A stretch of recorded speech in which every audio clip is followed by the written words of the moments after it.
Yo halo semuanya, balik lagi sama aku Koinem. Di sini kita akan ceritakan seluruh cerita anime yang menceritakan tentang dewa yang dikucilkan dan tidak dianggap oleh rakyatnya. Tetapi jika ada kesalahan dalam alur ceritakannya, mohon dimaafkan. Sebelum memulai ceritanya, ada baiknya juga kalian tekan tombol like dan subscribe dan juga nyalakan notifikasinya. Tanpa lama-lama, langsung aja kita bahas ceritanya.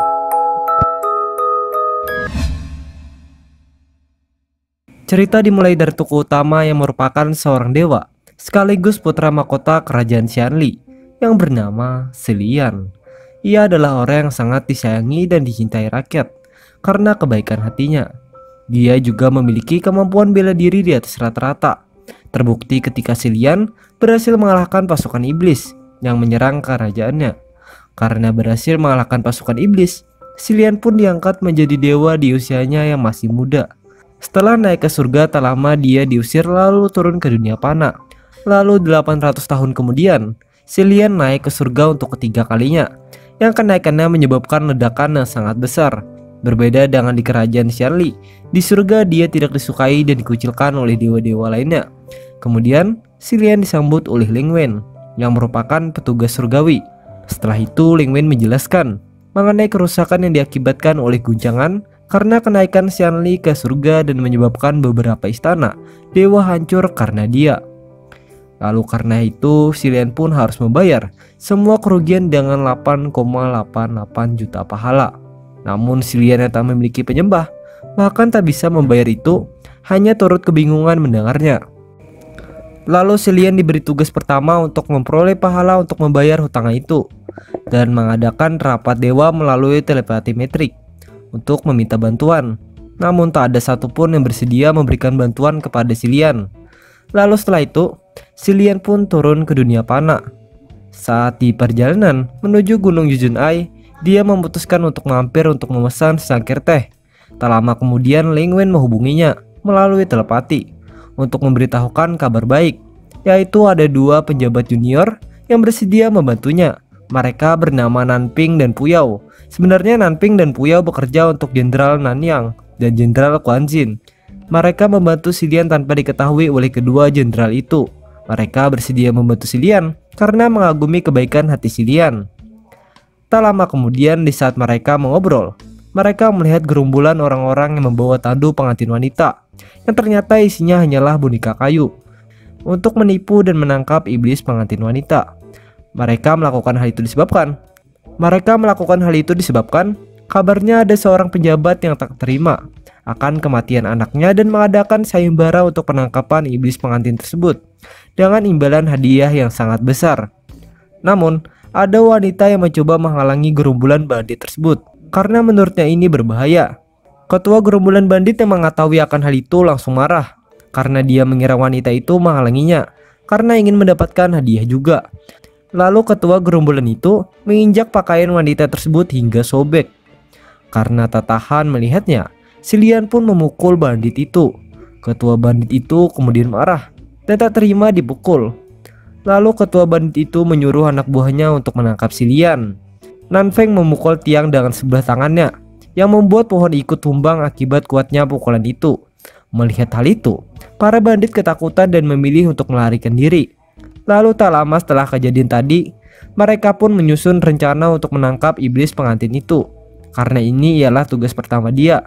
Setelah lama berdiskusi, akhirnya mereka memutuskan memancing iblis pengantin itu untuk keluar dengan cara Silian berdandan layaknya seperti pengantin wanita dan membuat rombongan seperti pengantin sungguhan.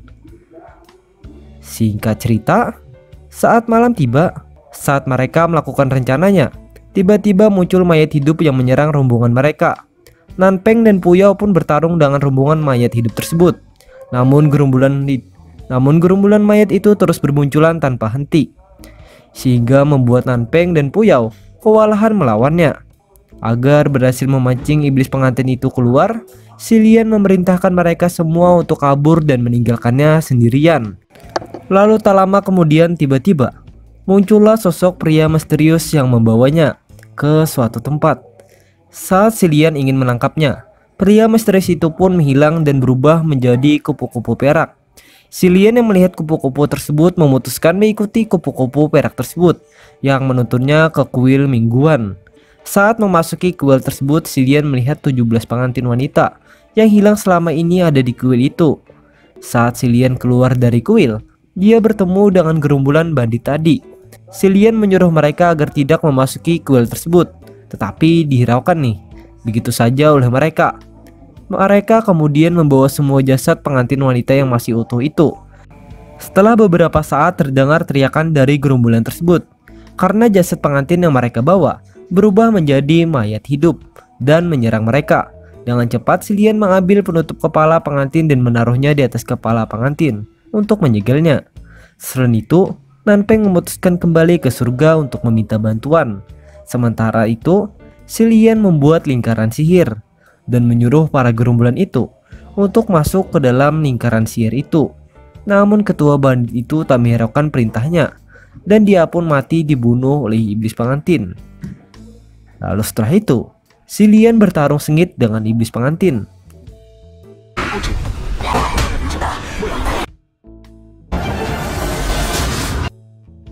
Tiba-tiba Nanpeng kembali dengan Jenderal Fei Junior dan pasukannya untuk menangkap iblis pengantin. Ternyata iblis pengantin itu dulunya adalah seorang jenderal yang bernama Quan Ji. Dia mengkhianati negaranya sendiri demi lelaki yang dia cintai. Dia sempat menjalin hubungan asmara dengan Jenderal Pi. Jenderal Pi cuma memanfaatkannya untuk menggali informasi dan memenangkan peperangan. Setelah peperangan dimenangkan, dia pun meninggalkan Quan Ji yang menyebabkan Quan Ji bunuh diri dan mengakibatkannya menjadi iblis pengantin. Lalu akibat hal itu juga tugas pertama si Lian dia selesaikan. Kemudian saat tugas pertamanya selesai, dia pun kembali ke surga dan melakukan telepati metrik. Saat berdiskusi cukup lama, si Lian memutuskan bertanya tentang kupu-kupu perak. Lalu para penjabat pun menjelaskan tentang 4 iblis. Kupu-kupu perak adalah master dari para iblis, yaitu adalah seorang raja iblis yang bernama Hua Qing. Ling Wen memperingati si Lian untuk berhati-hati jika bertemu dengannya. Setelah selesai rapat, si Lian menemui Ling Wen untuk membicarakan tentang hutang pahala 8,88 juta. Ling Wen memberitahunya bahwa semua hutangnya sudah lunas karena penduduk desa Gunung Yujun memenuhi sumpahnya untuk melakukan persembahan. Si Lian juga memberitahu bahwa dia akan turun ke bumi dan membangun kuil sendiri. Saat turun ke bumi, ia menempati rumah bubruk yang ada di desa, lalu direnovasi menjadi kuil Tao. Lalu si Lian pergi ke pasar, membeli barang-barang untuk keperluan di kuilnya. Hingga pada suatu ketika, saat di perjalanan pulang menaiki pedati kerbau, dia bertemu dengan seorang pria yang berada di pedati kerbau. Pria itu memperkenalkan dirinya. Dia bernama San Lang. Di perjalanan, mereka pun saling berbincang. Lalu saat hari mulai malam, mereka tidak sengaja bertemu dengan sekelompok iblis. Karena hari itu adalah festival iblis. Kakek yang membawa pedati kerbau itu pun sangat shock melihat sekelompok iblis di hadapannya. Si Lian lalu membuat lingkaran sihir agar mereka tak terlihat oleh sekelompok iblis itu dan menyuruh si kakek agar tak membuat suara. Namun apalah daya, karena merasa ketakutan si kakek tak bisa untuk diam.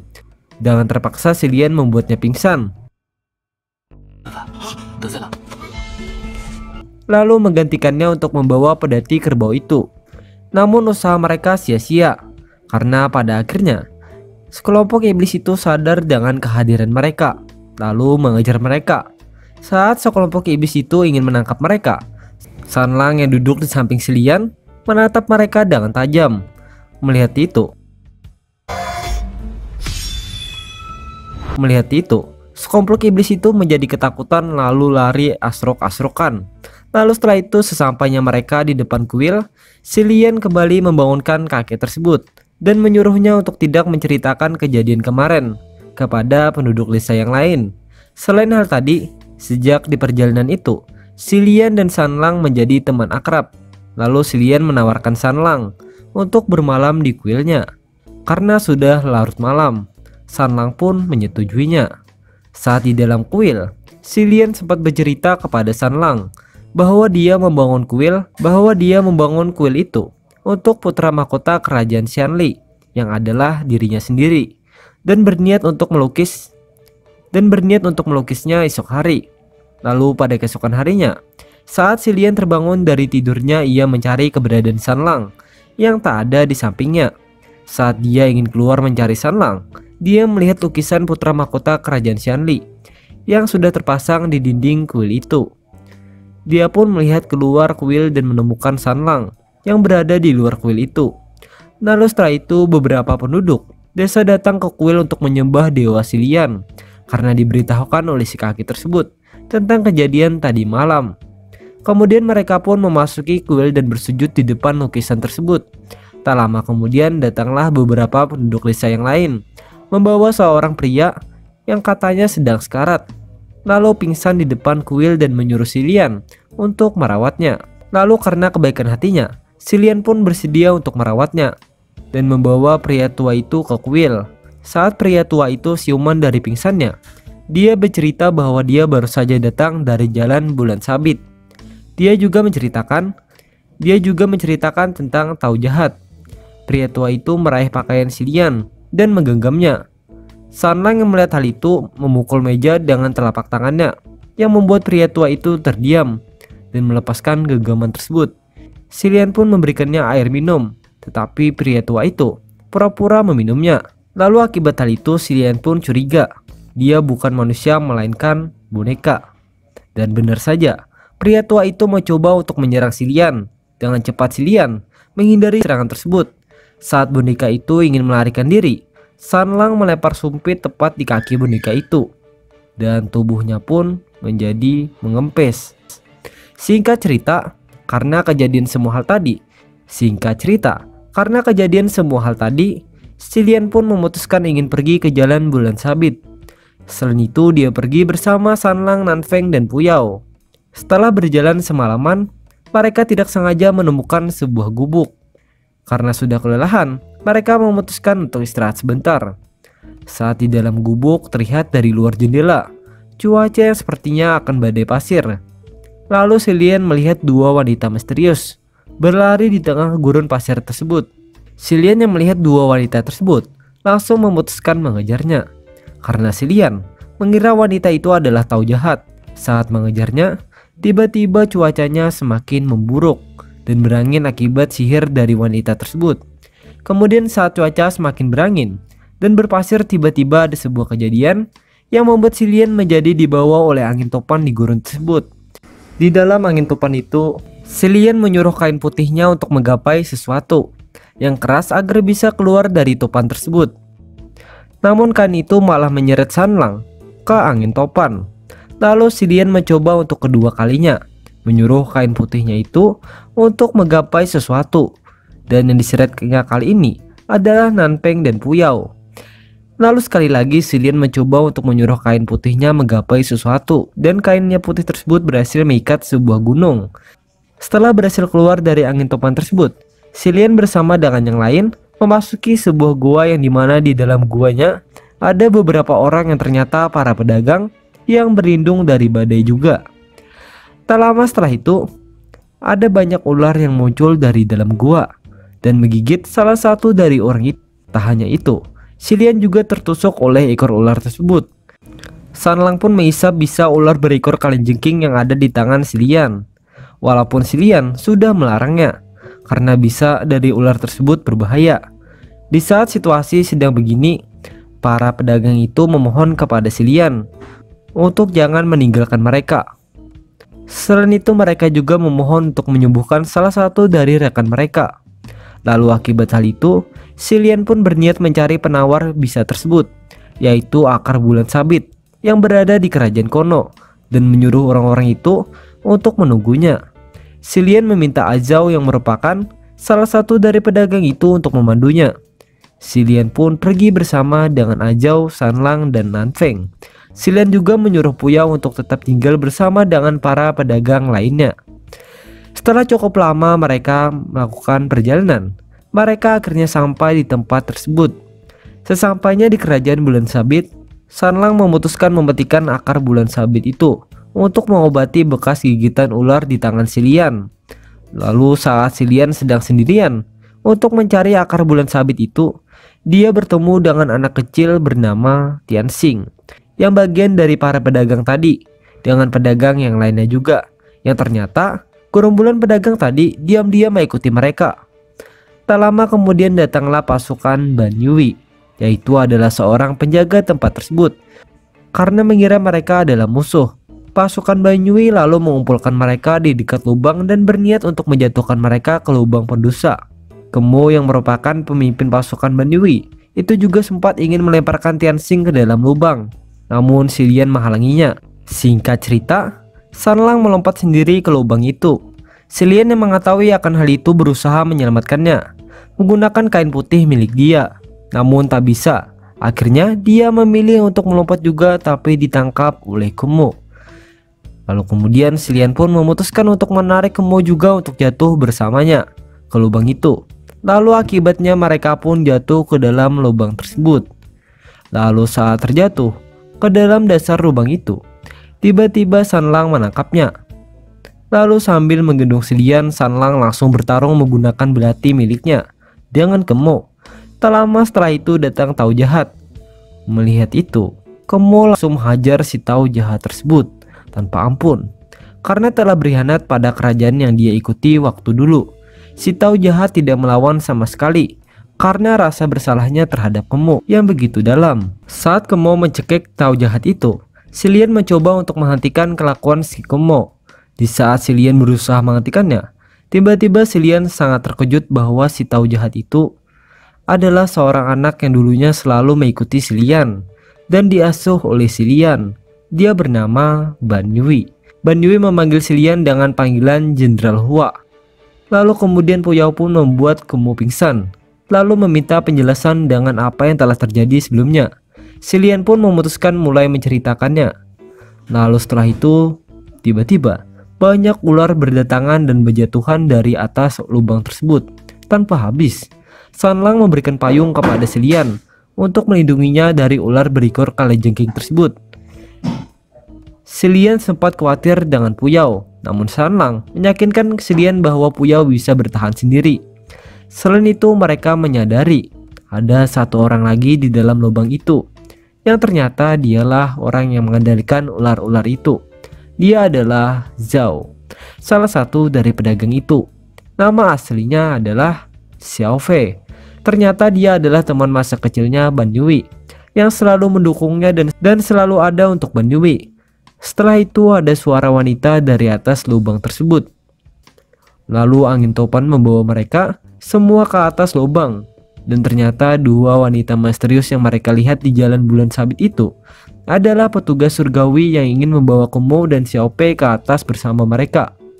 Lalu wanita itu meminta maaf atas badai pasir dan angin topan yang menyerang si Lian. Karena mereka melakukan hal itu disebabkan ingin agar si Lian menjauhi kerajaan Konoha ini. Lalu setelah itu mereka pun memutuskan pamitan dengan si Lian. Saat sudah tiba fajar, mereka pun kembali ke jalan bulan sabit dengan membawa akar bulan sabit untuk menawar bisa ular tersebut di tangan salah satu pedagang itu. Saat si Lian melakukan hal itu, ada anak kecil yang menyadari bahwa si Lian adalah dewa dan dia berkata akan membuatkan kuil untuk si Lian. Lalu setelah itu dia pamit untuk pergi.